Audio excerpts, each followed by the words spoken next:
Oi pessoal, tudo bem? Hoje nós vamos estudar o capítulo 20 de Mateus, porém nós vamos dar destaque no capítulo 20 da parábola dos trabalhadores na vinha. Uma parábola muito importante que tem um grande significado, muito legal da gente aprender.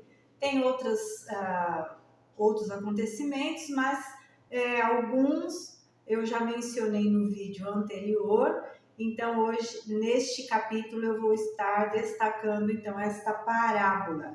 Eu vou dar uma pincelada aqui na leitura da parábola, porque ela tem 16 capítulos, mas eu tenho que ressaltar um pouco a leitura, eu vou dar uma resumida aqui, para depois estarmos analisando, comentando sobre ela.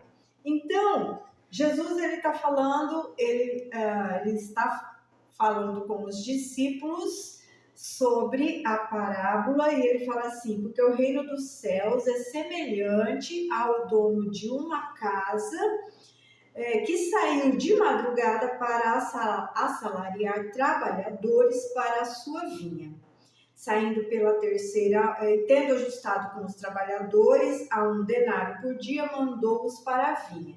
E aí depois ele vai falando, aí ele saiu pela terceira hora e viu na praça outros que estavam desocupados. Depois ele fala que ele saiu perto da hora sexta, da hora nona, e assim ele foi procedendo durante o dia, olhando as pessoas que estavam na praça, desocupadas, e ele foi chamando ao longo do dia. E no versículo 6 diz: e saindo por volta da hora 1/10, encontrou outros que estavam desocupados e perguntou-lhes: por que estivesse aqui desocupados o dia todo? Então o dia todo já tinha passado, já estava no final da tarde e este dono ainda sai procurando trabalhadores para a sua vinha.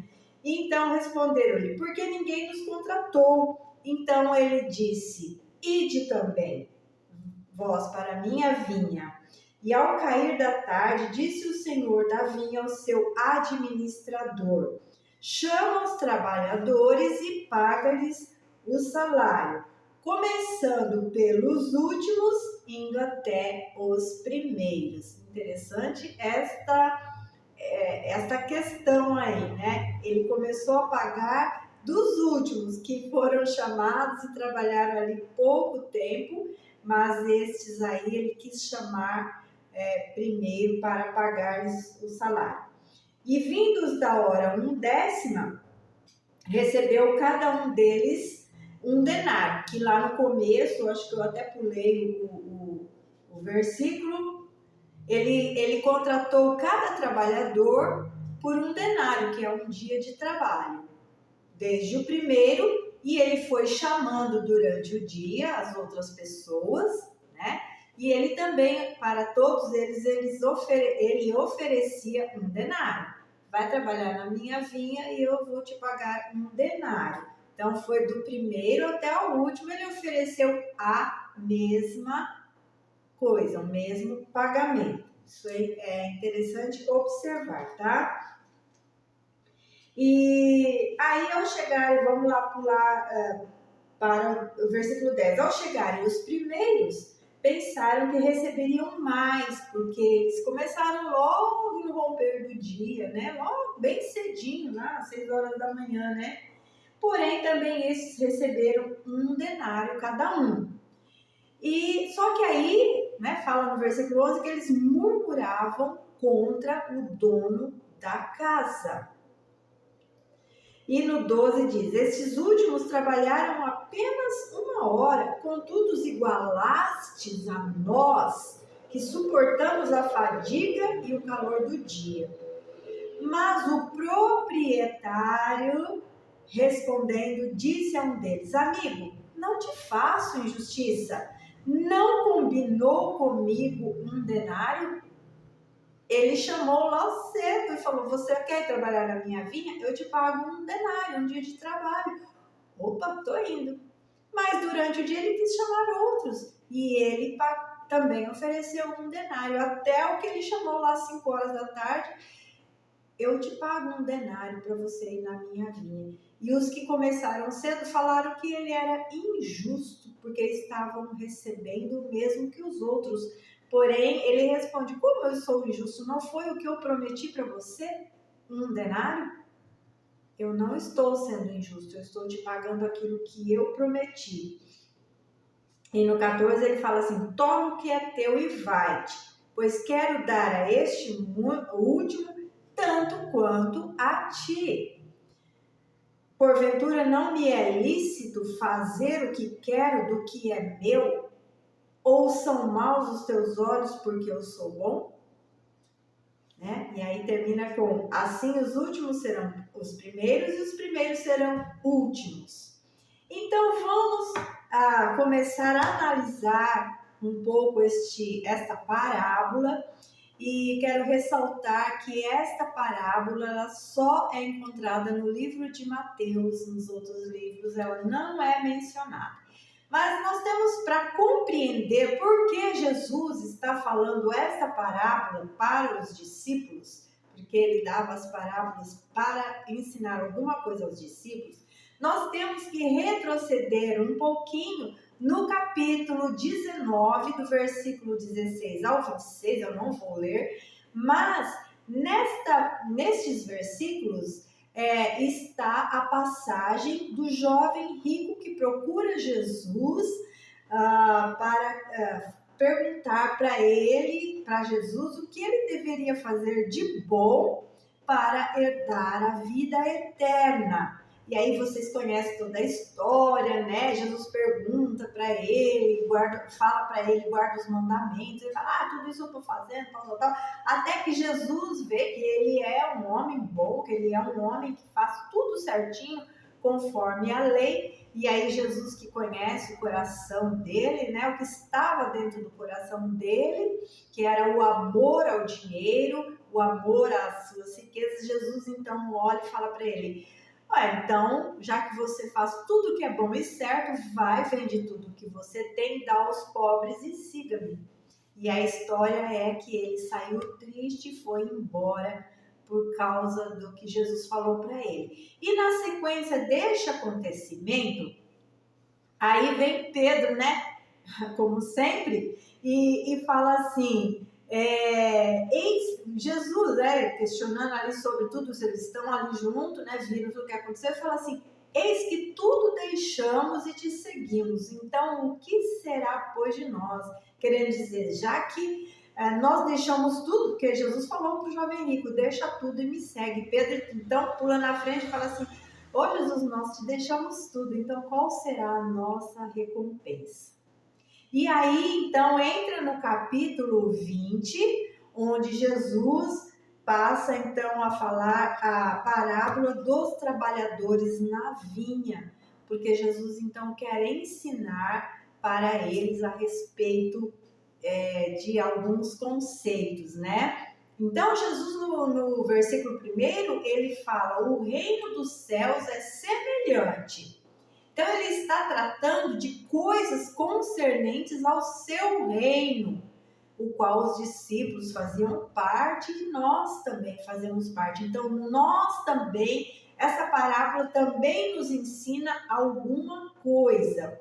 Essa parábola é uma comparação, ela é um paralelo da narração curta é uma narração curta para ensinar uma verdade que é moral e espiritual, né? Então vamos observar que verdade é essa que Deus, que Jesus está passando para os seus discípulos.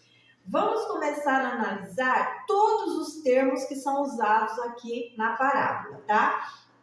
Então, de início, nós vemos que o pai da família, que é mencionado como dono da vinha, ele representa Deus. Deus é o proprietário do universo, de todas as coisas. Ele é o dono da vinha. Quem é o administrador que vai pagar o salário? Mencionado lá no versículo 8. O administrador é Jesus Cristo. A vinha, como já falei aqui, é o reino dos céus, que é o reino dos céus, representa o campo de trabalho, que é o mundo, tá? A vinha que o Senhor faz a sua plantação é o mundo, ok? Os trabalhadores são todos os que são chamados por Deus, ou seja, todos os seus servos, os discípulos, os que vieram depois e nós. Agora, todos aqueles que são seguidores de Jesus, somos os trabalhadores desta vinha. Um dia de trabalho que representa na parábola. Lembre que eu falei que a parábola é um paralelo para ensinar verdades espirituais, tá? Um paralelo de coisas físicas, uma história que ele está contando, para ensinar coisas espirituais. Então, um dia de trabalho representa o tempo da graça, o tempo que eles estavam para os discípulos e o tempo que nós ainda estamos, o tempo da graça do Senhor, né? O denário é o pagamento de um dia de trabalho e fala que ele era justo para aquela época, aquele pagamento, né? E o que ele representa na parábola? Ele representa a promessa de um galardão, de uma recompensa, além da promessa da vida eterna. A hora 1/10, que era já noite, no versículo 9, que foi o momento da distribuição dos salários. Chegou a hora de todo mundo receber sua recompensa, o salário do seu trabalho, neste tempo que o Senhor nos deu, que se chama graça, que todos nós estamos nele, trabalhando, aqueles que foram chamados, que o Senhor foi lá, chamou, eu, você. Então, a hora 1/10 é o momento da distribuição do salário, pode indicar a segunda vinda de Cristo ou o tempo de julgamento e prestação de contas. Então, ainda não recebemos o salário pelo nosso trabalho, ainda nós receberemos as recompensas, né? E a Bíblia vai falar de galardões que nós receberemos, que um dia o Senhor vai julgar todas as nossas obras e nos dar a recompensa do nosso trabalho, não é mesmo? E tem uma passagem também que fala: aquele que lança a mão do arado não pode olhar para trás, tem que ir trabalhando, olhando para frente, sem ficar preocupado com o que já passou, mas continuar indo, seguindo e trabalhando. Vamos então também analisar outras verdades sobre esta parábola. O dono da vinha, ele não foi buscar os seus trabalhadores nos palácios, nem foi entre os mestres, os rabinos, os doutores. Veja que ele foi procurar os trabalhadores nas praças, entre o povo, né? E naquela época o povo era considerado plebe, era considerado rejeitados, porque existia toda, né? Os poderosos, os importantes, aqueles que eram identificados pelas suas roupas, pelos seus cargos, enfim. Mas Jesus, ele vai buscar os seus trabalhadores nas ruas, na praça, entre aqueles que estão parados, entre aqueles que estão rejeitados, não tem trabalho, não tem nada para eles. No versículo 6, então, ele pergunta, né? Por que estivesses aqui desocupados o dia todo? E no versículo 7, eles falam, porque ninguém nos contratou. Ou seja, ninguém se interessou por eles. Né? Eles eram considerados a escória. Como Paulo fala que nós somos considerados a escória do mundo, o mundo nos olha como escória, mas nós somos escolhidos, nós fomos, o Senhor olhou para nós, viu em nós potencial, viu, derramou em nós o seu amor, quis, nos escolheu antes da fundação do mundo para que fôssemos dele, propriedade sua, né? Propriedade peculiar do Senhor, nação do Senhor, povo escolhido, para receber e herdar com Cristo todas as suas bênçãos, todas as sortes de bênçãos, tudo aquilo que Jesus herdou do Pai, nós também vamos herdar um dia do Senhor, somos co-herdeiro dele, com Cristo dele, né? E em Cristo Jesus. Então nós vemos Jesus buscando, dando valor e oportunidade para aquele que ninguém se importava. Vemos também a grande justiça e amor de Deus que em todo o tempo do dia, que na verdade é um tempo de graça, não estamos falando de um dia de trabalho, mas estamos falando de um período de tempo. Então, Deus em todo este período de tempo dá oportunidade e chama aquele que precisa até o último instante, né? Como está na parábola. No versículo 11, fala que eles receberam justamente o que lhes foi prometido, porque Deus é fiel. E no versículo 12 diz: esses últimos trabalharam apenas 1 hora, contudo os igualastes a nós. E nós vemos que Deus é um Deus justo, a balança dele não é como a nossa, porque ele é rico em bondade e misericórdia para com todos. Ele jamais vai diferenciar a sua bondade, a sua misericórdia, porque um fez mais e o outro fez menos. Não, Deus trata todos igualmente, e o que ele oferece para um, ele oferece para o outro, porque nós não somos salvos pelas obras, nós somos salvos pela graça, né? E a graça é um favor imerecido, não é verdade? Então, ele quer abençoar a todos da mesma forma, né? Mesmo que alguns possa parecer merecer menos, não importa, o que Deus quer é chamar a todos e recompensar a todos, né? E aí ele fala então no versículo 14, eu quero dar a este último tanto quanto a ti. Então alguém que está se matando aí, né, achando que está fazendo por merecer, saiba que nós, por mais que façamos, nós não merecemos nada. Nada do que nós fazemos é suficientemente bom para pagar o salário que foi pago por Jesus na cruz.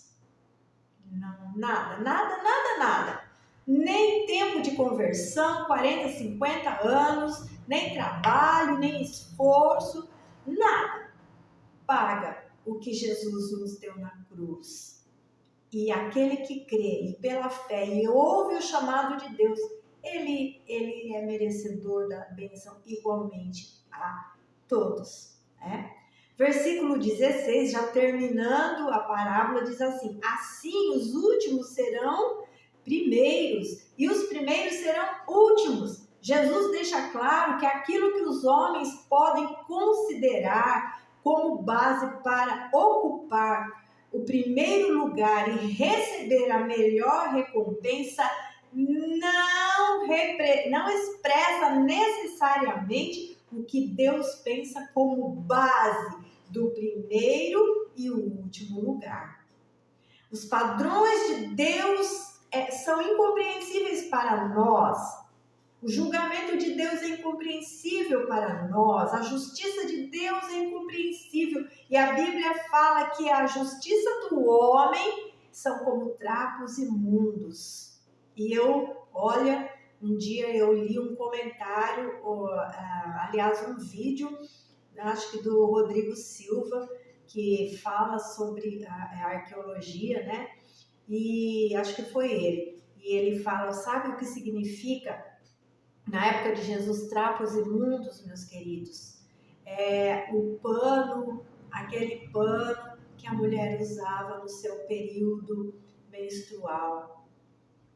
É isso que é comparado, a Bíblia trata de trapos imundos.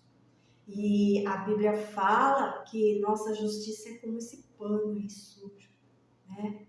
Então, nosso parâmetro, jamais podemos mensurar a misericórdia de Deus, o amor de Deus, a graça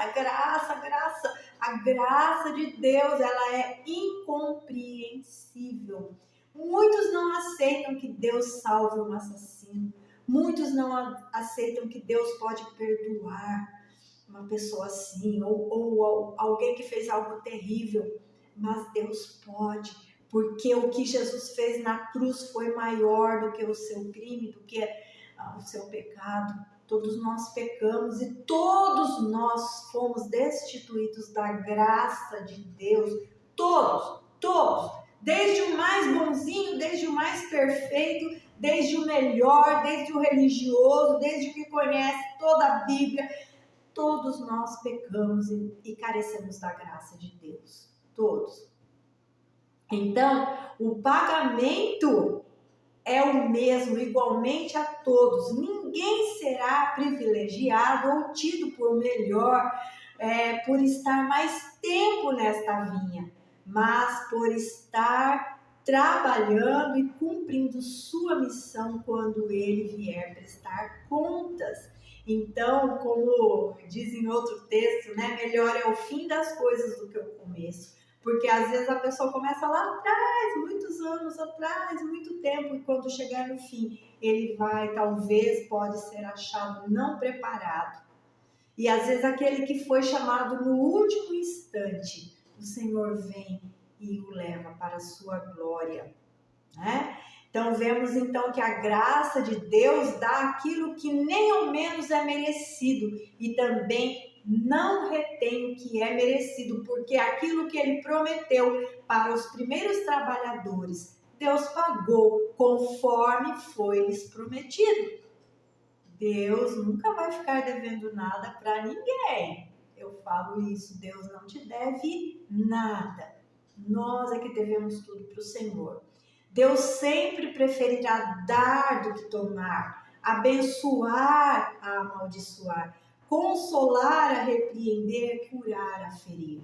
Deus quis fazer o bem para aquelas pessoas. Isto é uma mensagem espiritual. Nós estamos num tempo que Deus quer salvar, Deus quer abençoar, Deus quer chamar pessoas que queiram estar do lado dele, queiram trabalhar, queiram estar na sua vinha, queiram estar tendo como dono e senhor, né? E para concluir, entenda o sentido desta declaração, significa que as recompensas dadas por Deus não são conforme aquilo que os homens pensam merecer, porque ninguém merece o seu favor e ele nunca está em dívida para conosco. Deus é livre e absolutamente soberano. Soberano é aquele que faz o que quer. Porém, Deus é soberano e é justo, e ele é bondoso, e ele é misericordioso, e ele é fiel, e ele é bom, e ele é cheio de graça. Ele é um soberano, não é um tirano, mas ele é bom. Ele é um soberano bom, dentro de todos os seus atributos, tem fidelidade, misericórdia, justiça, amor, graça, tudo. Ele é um soberano bom. Ele está no comando e a sua bondade não é medida por nossos critérios, que são humanos, tá? Não é medida. Nós olhamos para as coisas e julgamos. julgamos, olhamos para o nosso próximo e julgamos, olhamos às vezes alguém que recebe algo falando, poxa, mas eu já fiz tanto e não recebi. Poxa, o Senhor conhece todas as coisas e Ele faz todas as coisas no tempo que Ele quer, né? E por final, a nossa recompensa não é aqui nesta vida, mas é na vida eterna, ok? Então, o tempo de serviço não é tudo. Difícil isso, né? Difícil. Mas nós temos que correr a carreira, né? Como Paulo fala, seguindo a carreira, prosseguindo, andando por fé, de fé em fé, de glória em glória, né? Alcançando a esperança da glória, sabendo da recompensa, como Apocalipse diz, ao que perseverar, perseverar. Nós estamos numa caminhada, no tempo, no dia que se chama hoje, não é verdade? Então, eu vou terminar aqui com essa mensagem. Eu espero que você tenha compreendido cada significado da parábola e o que Jesus quis dizer. Lembrando que ele deu essa parábola por causa de Pedro, que questionou e foi querer cobrar de Deus a recompensa antes do tempo. Não é verdade? Mas Jesus fala lá no texto do jovem rico, Jesus fala para Pedro, ninguém que tenha deixado casa, pai, irmão, mãe, que não receba 100 vezes mais nessa vida e na vindoura. Acho que eu até falei essa referência, porque também tratei um pouco do capítulo 20 no versículo anterior. Então Deus está falando com você. Ouça a voz de Deus. Amém? Deus te abençoe. Fica na paz em nome do Senhor Jesus. Curta, compartilhe. Tá? Fica aqui. Estuda com a gente. Deus te abençoe.